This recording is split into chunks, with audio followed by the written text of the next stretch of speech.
할렐루야. 예, 반갑습니다. 여러분 오늘은 성령 강림 주일입니다. 여러분 우리 기독교에는 여러 가지 절기가 있죠. 그런데 대부분 흔히들 기독교의 중요한 절기를 꼽으라고 한다면 성탄절, 부활절 정도로 많이 생각을 합니다.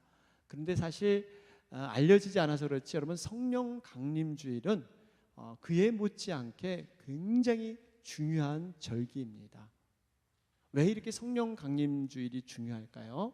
왜 그러냐면요, 하나님께서 우리에게 약속의 말씀을 통해서 최종적으로 약속하신 선물이 뭐냐 하면 성령님이세요. 하나님께서 우리에게 하늘로부터 내려주시기로 약속하셨는데 최종적인 선물이 바로 성령님이 바로 이 땅에 오신 그러한 날입니다. 여러분 성경을 이렇게 제가 몇 번 말씀을 드리지만 성경의 가장 중요한 그 핵심이 뭐냐? 하나님의 임재와 동행입니다. 성경에서 말하고 있는 가장 핵심은 하나님의 임재와 동행. 그런데요, 우리가 신앙생활 하는 데 있어서 가장 중요한 핵심도 마찬가지예요. 여러분 우리가 신앙생활을 왜 합니까? 어떻게 우리가 하나님의 임재를 깨닫고 동행하는가?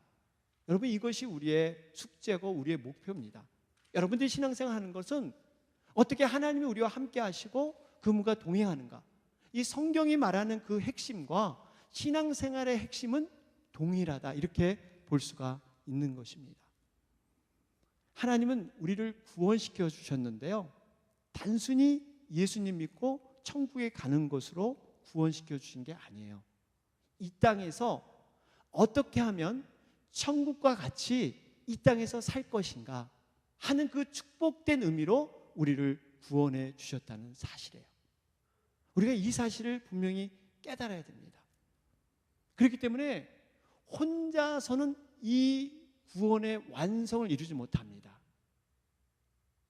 혼자서는 이 육의 죄악된 본성을 벗어내지 못해요. 그래서 동역자가 필요하고 교회가 필요한 거예요. 나만 구원받아서 천국 받으면 여러분 혼자 산속에서 얼마든지 그렇게 생각할 수 있어요. 그런데 분명히 하나님께서 우리에게 주고자 하는 구원은 이 땅에 나뿐만 아니라 여러분 천국이라는 것은 여러 사람이 함께 아름다운 그 사랑을 나누는 곳이 천국이잖아요. 하나님이 함께 거하는 곳이 천국이고요, 성령님이 함께 내주해서 그 성령님을 통해서 살아가는 곳이 여러분 천국이잖아요. 그렇기 때문에 나 혼자서는 안 돼요. 같이 함께 가야 되는 것입니다. 여러분 그런 의미에서 우리가 나의 옛 죄된 본성들, 정말 내 안에 껍질이 벗어져야 되는데 이런 문제들을 벗어버릴 수 있는 것은 이 성령님이 그것을 해결해 주셨습니다. 그렇기 때문에 우리가 성령님을 사모하게 되면 그 성령님의 능력이 우리 가운데 모든 삶 가운데 변화로 시작하고 놀라운 하나님의 자녀의 특권으로 우리를 이 땅 가운데 세워줄 줄로 믿습니다. 그렇기 때문에 성령님을 여러분 사모하셔야 돼요. 구약의 4,000년을 보면 하나님께서 여러 모양과 형태로 사람들에게 하나님의 존재를 알려주셨죠. 여러분 자연을 통해서 알려주시기도 하고 사람들을 세워서 특정한 사람을 뽑아서 말씀하시기도 하고요, 성막과 성전을 통해서 사람들을 만나 주시기도 하셨습니다. 그러다가 4,000년이 지난 다음에 약속의 말씀대로 이 땅에 예수 그리스도, 그 하나님의 아들이 이 땅에 나타나게 되셨어요.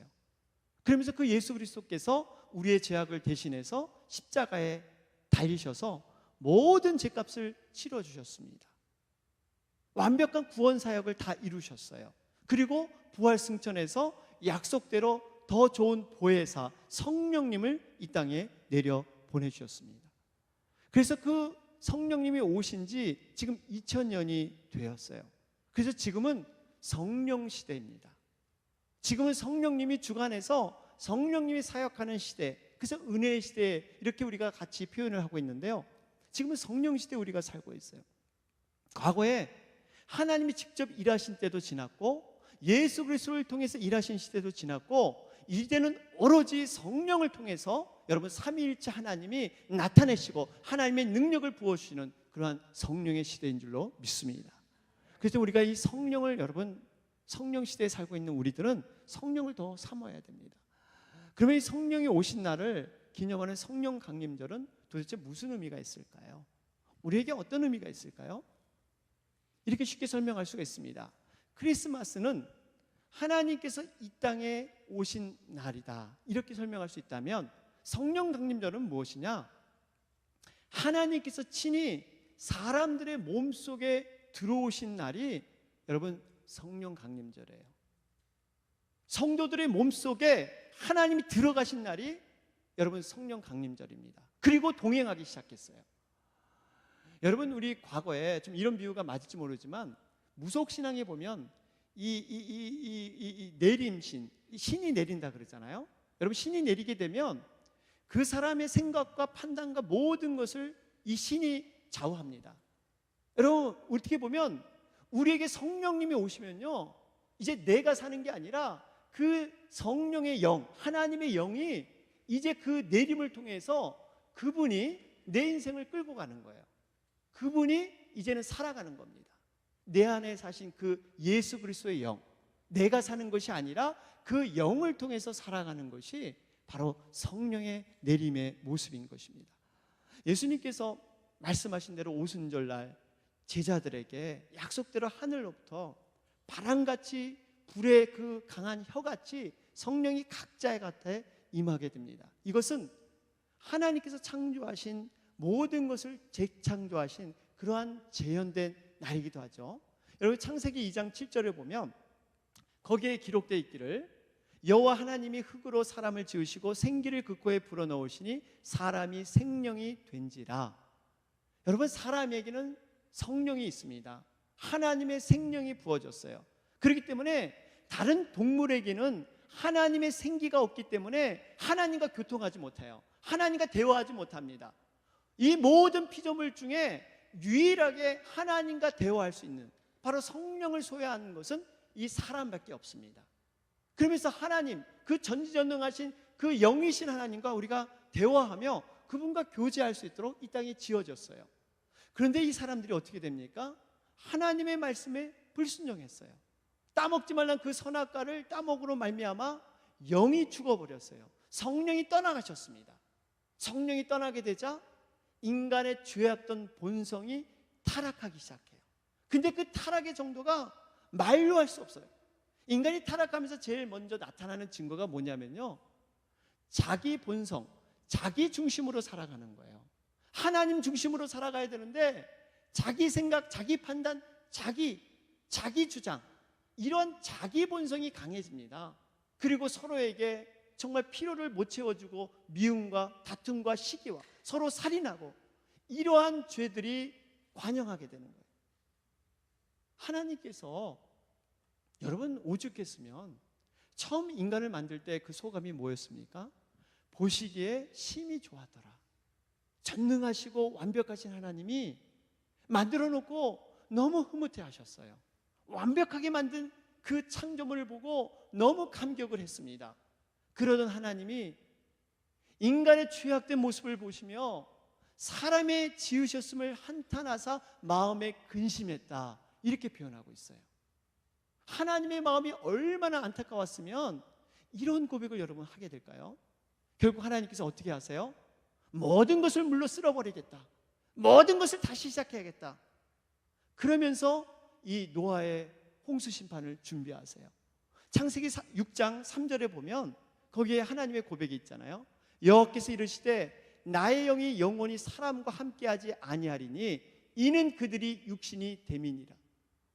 이것을 보면 하나님이 일부러 이렇게 영으로 함께하지 않겠다는 그런 의지를 나타내는 것이 아니라 그들이 육신이 됨이라. 이건 무슨 말이냐면 인간이 타락된 죄악의 본성으로 살아가다 보니까 하나님이 거룩한 영이 인간에게 임재할 수 없는 거예요.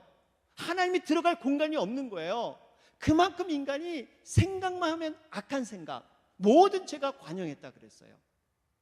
자기의 모든 생각이 떠오르면 선한 것보다 악한 생각이 먼저 떠오르는 것이 인간의 타락한 모습이었습니다. 결국 하나님이 이제 노아의 가족 8명만 놓고 모든 것을 다 물로 쓸어버리셨어요. 그리고 나서 근데 하나님께서 임재와 동행을 어떻게 해주십니까? 하나님이 선택한, 하나님이 기뻐하는 자, 특별한 자들에게만 이제는 성령이 임하게 하세요. 그래서 성경은 그것을 여호와께서 함께 하신다 이렇게 기록되어 있죠. 이게 임재와 동행입니다. 이 구약의 임재와 동행이 신약 때도 임마누엘 사상, 하나님이 우리와 함께 하신다, 바로 이 사상과 그대로 이어지는 거예요. 그러니까 성경은 구약과 신약이 예수 그리스도를 중심으로 해서 그대로 일관되게 그 가르침으로 이어지고 있다는 사실입니다.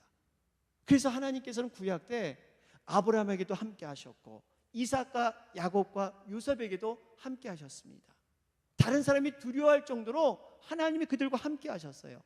모세와 여호수아에게도 여호와 신이 함께 하셨고요, 또 사무엘과 다윗도 여호와 신이 감동되게 하셨어요. 이게 모든 것이 하나님이 동행하여 주셨습니다. 그런데 예수님께서 이 땅에 오셔서 부활 승천하셔서 이제부터 그 양상이 달라지기 시작해요. 과거에는 특별한 사람, 하나님이 기뻐하는 자만이 그런 특정인 몇몇 사람에게 성령의 충만함을 부어주셨는데, 예수님이 부활 승천하심부터 이제는 모든 열방과 민족과 모든 그러한 만민들에게 영을 부어주겠다, 바로 그 약속이 예수님이 부활 승천함으로 말미암아 이룩하게 된다는 사실입니다. 여러분, 예언의 말씀대로 이미 이 말씀이 예언됐잖아요. 우리가 요에서 2장 28절, 여러분 잘 아는 말씀이죠.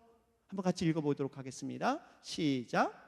그 후에 내가 내 영을 만민에게 부어주리니 너희 자녀들이 장래일을 말할 것이며 너희 늙은이는 꿈을 꾸며 너희 젊은이는 이상을 볼 것이며 그때 내가 또 영을 남종과 여종에게 부어줄 것이며. 여기 보세요. 영을 만민에게 다 부어준다. 모든 사람에게 다 부어준다는 거예요. 자녀들과 늙은이와 젊은이와 더군다나 남종과 여종에게까지 모든 그러한 사람에게 하나님의 영을 보여줄 것이다. 여러분, 이 약속을 그대로 약속의 말씀대로 실천하셨어요. 그래서 성령님이 바로 우리에게 임하신 겁니다. 결국 가난하고 별 볼 일 없고 죄 맡은 자들, 약하고 미련한 자들, 남녀가 여종처럼 천대받는 자들에게도 성령을 주신다는 거예요. 하나님께서 그저 성령을 달라고 구하는 자들에게, 하나님 뜻대로 살기 원하는 자들에게 누구든 가리지 않고 하나님은 주시겠다. 바로 그날이 성령 강림절인 줄로 믿습니다. 여러분, 여기에 대한 우리 감격이 있어야 됩니다. 누가복음 11장 13절에 말씀하시잖아요. 너희가 악할지라도 좋은 것을 자식에게 줄 줄 알거든 하물며 너희 하늘 아버지께서 구하는 자에게 성령을 주시지 않겠느냐. 여러분, 구하는 자에게 성령을 주시지 않겠느냐. 구하는 자에게 준다는 거예요. 이 성령이 다른 성경에 뭐라 그래요? 좋은 것을 주시지 않겠냐 그러잖아요. 하나님께서 가장 좋은 것을 주시는 게 뭐예요? 성령이에요. 성령. 우리가 돈이 없어서 돈이 좀 생겼다고, 육신이 약했다가 육신이 건강해졌다고, 이 정도의 축복이 아니에요. 성령님이 우리한테 임하게 되면 모든 것을 초월할 수 있는 그러한 능력의 부으심, 여러분, 이것이 진정한 축복인 줄로 믿습니다. 이 축복을 우리는 사모해야 돼요. 그 사모하는 자에게 하나님 주신다. 그렇기 때문에 우리가 성령 강림절 이 의미를 새기면서 아무리 죄가 많은 사람, 연약한 자라도 회개하고 예수님의 구주로 영접하면 가장 좋은 성령님, 이 약속한 것이 이루어지는, 그래서 이제는 성령님이 우리와 함께 동행하세요. 우리의 육신으로 쑥 하나님의 영이, 하나님의 신이 우리 육신으로 쑥 들어온 거예요. 고린도전서 3장 16절에 말씀하고 있잖아요. 여러분, 고린도전서 우리 요한복음 3장 16절 기억하듯이 중요한 말씀이에요. 너희가 하나님의 성전인 것과 하나님의 성령이 너희 안에 계시는 것을 알지 못하느냐. 여러분, 우리 몸이 하나님의 성전이래요. 하나님의 임재와 동행이 우리 몸에서 일어나고요, 너희 안에, 우리 마음과 심령 안에 하나님의 성령이 지금 들어 계시다는 거예요. 그렇기 때문에 우리가 우리를 귀히 여겨야 되고요, 우리 육신은 마음대로 그렇게 사용해서는 안 돼요. 왜냐하면 성령님이 거하는 전이기 때문에, 그 전이기 때문에 바로 그렇습니다. 그렇기 때문에 우리는 여러분 성령을 사모하는 가운데 성령 세례를 받아야 돼요. 성령 세례를 받아야 됩니다. 여러분 우리의 믿음은 성령을 떠나서는 우리가 여러분 깨달을 수 없어요. 여러분 중요한 것이 교회 생활로 만족해서는 안 됩니다. 교회 다닌다고 우리가 구원받는 것 이거 개런티할 수 없어요. 우리가 30년 40년 교회를 다녔고 이게 목사의 직분을 받고 장로의 직분을 받고 집사의 직분을 받아도 여러분 구원받지 못할 수 있다는 사실이에요. 교회 생활이 아니에요. 믿음 생활을 해야 되고 성령의 대대로 정말 깨달음을 통해서 우리가 그 믿음의 고백이 있어야 된다는 사실입니다. 오늘 본문은 그 얘기를 말해주고 있습니다. 사도행전 19장에 보면 바울이 에베소 교인을 만나게 돼요. 특별히 오늘 말씀을 보니까 1절에 에베소에 와서 어떤 제자들을 만나 그래요. 제자를 만났다고 합니다. 교회 열심 정도가 그냥 주일 되면 다니는 그 정도가 아니라 아주 열심히 있는 사람이에요. 제자였습니다. 그런 제자에게 지금 바울이 묻고 있어요. 너희가 믿을 때 성령을 받았느냐?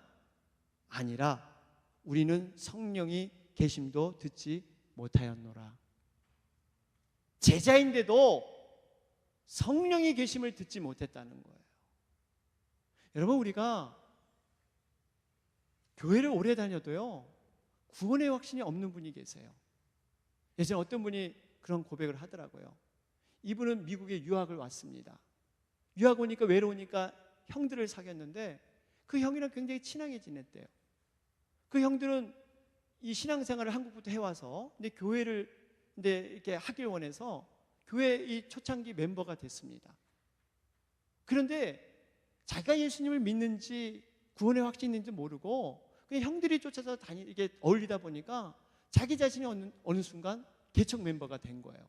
개척 멤버가 되니까 집사님 그래서 이렇게 집사의 직분을 받고 그렇게 해서 수십 년이 지났어요. 또 한국의 교수로 발탁이 돼서 발령받아서 가다 보니까 미국에서 몇십 년 신앙생활을 했는데 당연히 안수 집사님 드려야죠. 안수 집사님 받았습니다. 그런데 자기에게 구원의 확신을 없다는 거예요. 내가 구원받아서 정말 천국에 갈 것이냐? 내일 죽으면 내가 구원받을 것이냐? 이런 확신을 누구도 안 물어봤다는 거예요. 당연히 구원받는다고 생각했기 때문에 어느 누구도 한 명도 물어보지도 않고 가르쳐주지 않았다는 거예요.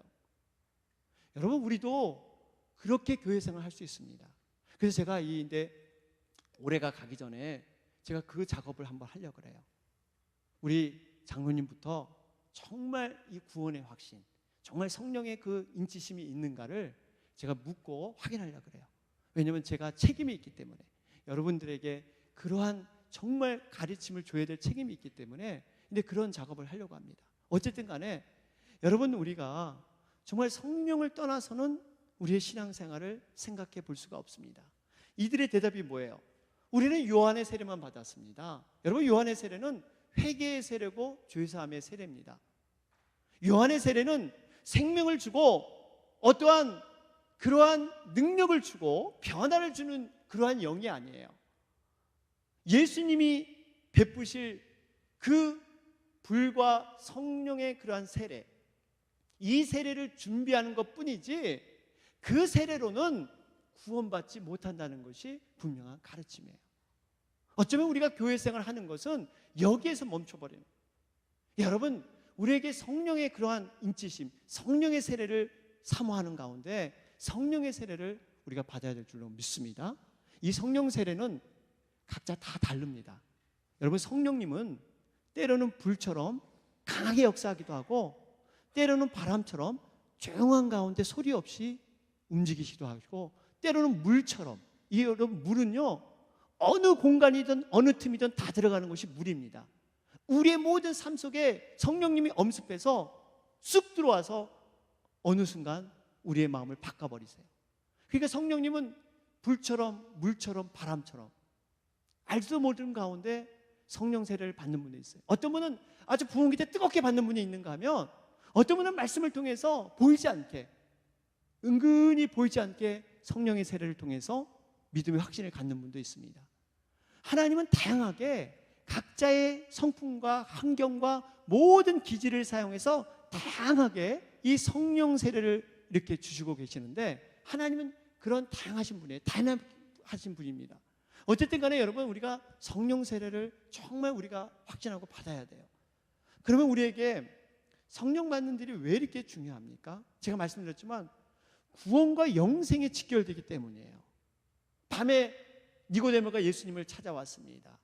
어떻게 내가 영생을 얻을 수 있습니까? 이럴 때 예수님의 대답이 뭐예요? 요한복음 3장 5절 말씀에 진실로 진실로 내게 이르노니 사람이 물과 성령으로 나지 아니하면 하나님 나라에 들어갈 수 없느니라.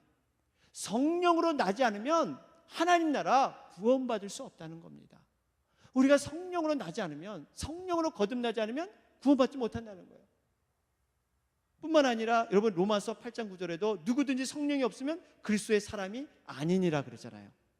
성령이 없으면 그리스도의 사람이 아니라고 말합니다. 그렇기 때문에요, 우리가 성령 없이 교회에서 봉사하고 수고하고 노력하고 직분 받고 다 필요 없어요. 다 필요 없어요.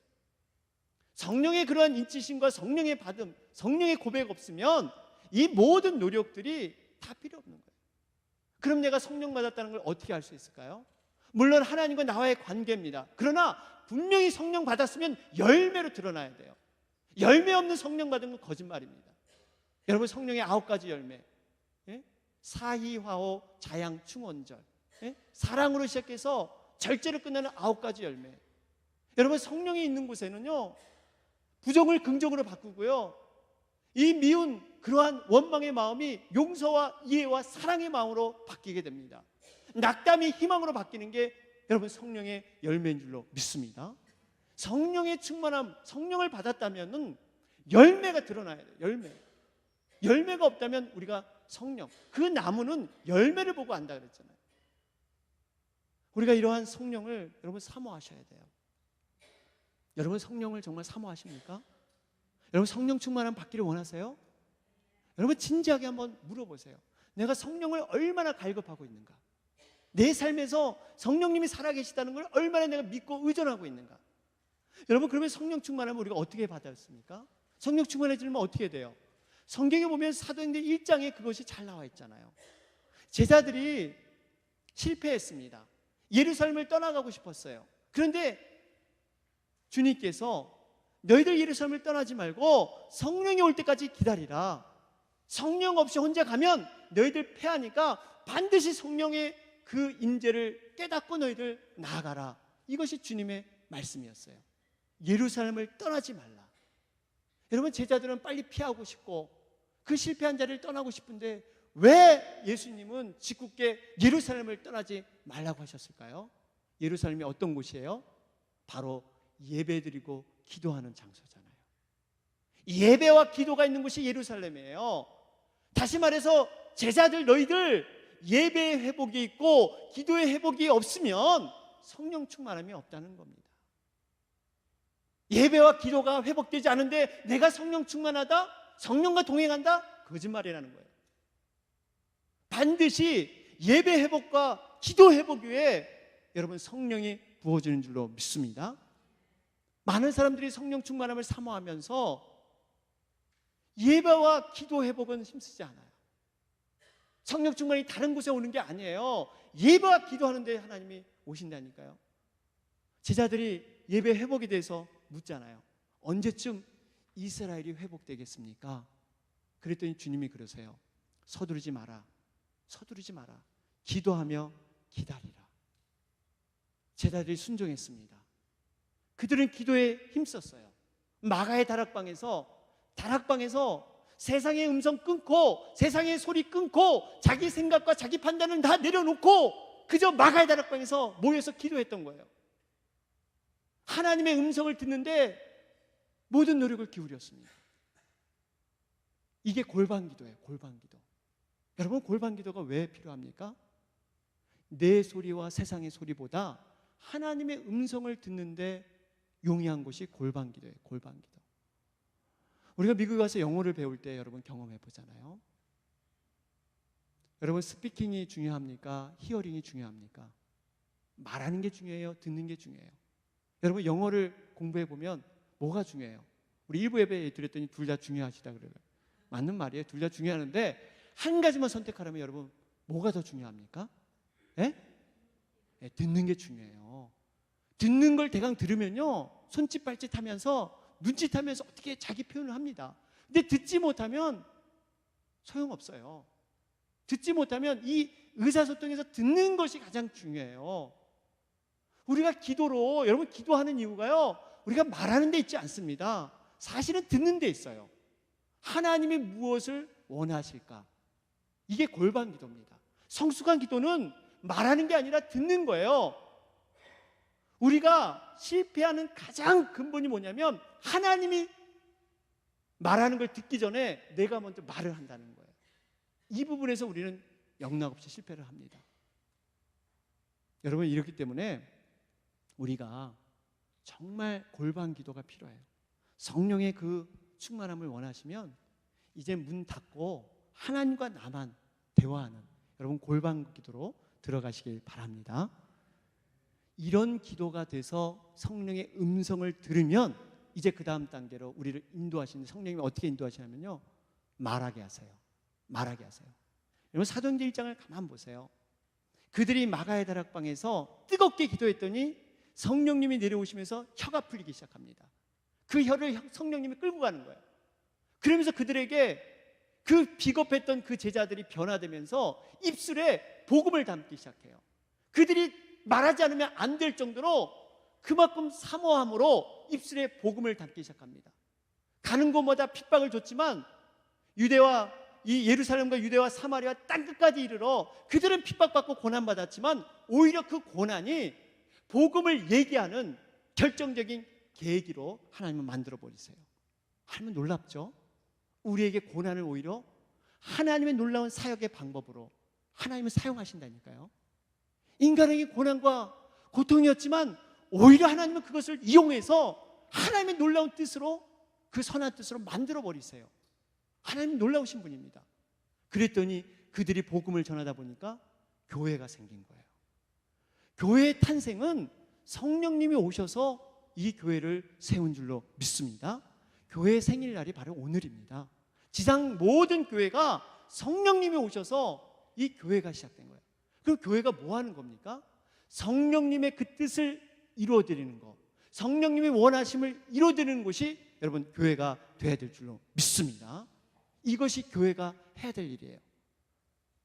결론적으로 얘기를 마치면요, 여러분 성령님은 죄악을 이기게 하십니다. 부활하신 예수님을 믿게 하세요. 비겁한 제자들을 변화시킨 영이 바로 성령입니다. 말씀을 대할 때 깨닫게 하시고 교회를 시작하게 하신 것이 바로 하나님의 영 성령님이십니다. 예수 믿고 구원받은 성도라면 반드시 우리는 성령으로 거듭나야만 합니다. 그런데 이 성령님을 약간 잘못 생각하신 분이 계십니다. 성령님을 마치 도깨비 방맹이처럼 자기 자신이 성령님을 인격적으로 대접하지는 않으면서 성령님이 소멸되면서 그저 예전에 그 성령님이 계속 그 성령님으로 남은 것처럼 생각하고 언제든지 꺼내서 사용하면 되겠다. 도깨비 방맹이처럼 두들기면 자기 소원대로 되겠다. 이렇게 잘못 생각하신 분이 계세요. 여러분 성령님은 인격적인 분이세요. 우리가 성령님을 얼마나 인정하고 그분을 얼마나 품고 그분의 뜻에 따르느냐에 따라서 그 성령님이 우리와 함께하고 멀리합니다. 우리에게 소멸될 수 있고 우리에게 충만으로 올 수 있는 것은 우리가 그분을 얼마만큼 내 가까이 모시고 인정하느냐에 따라서 그분의 사역이 달라진다는 사실이에요. 우리에게 성령이 떠나가지 않지만 그저 소멸되지 않을 정도로 있을 게 아니라 여러분 완전히 잠기는, 완전히 그 물이 우리의 머리까지 잠기는 성령의 충만함을 우리는 이루어야 될 줄로 믿습니다. 이 성령 충만함을 우리가 바라보면서 여러분 우리가 어떠한 모습이든 간에 다시 한번 성령 강림절을 통해서 우리가 성령 앞에 다시 한번 우리 자신을 세우고, 여러분 성령 충만 가운데 계시나 아니면 우리가 정말 이 성령의 그 음성을 듣지 못하고 소멸되어 있는가, 우리가 다시 한번 돌아보면서 성령 강림절 그 마가의 다락방에 풍성했던 그 영이 우리 이 시간에도 모든 심령 가운데 넘치시길 주님의 이름으로 축원합니다. 아멘. 내 영혼 선해 주님 만난 그때 나 다시 돌아가 주님께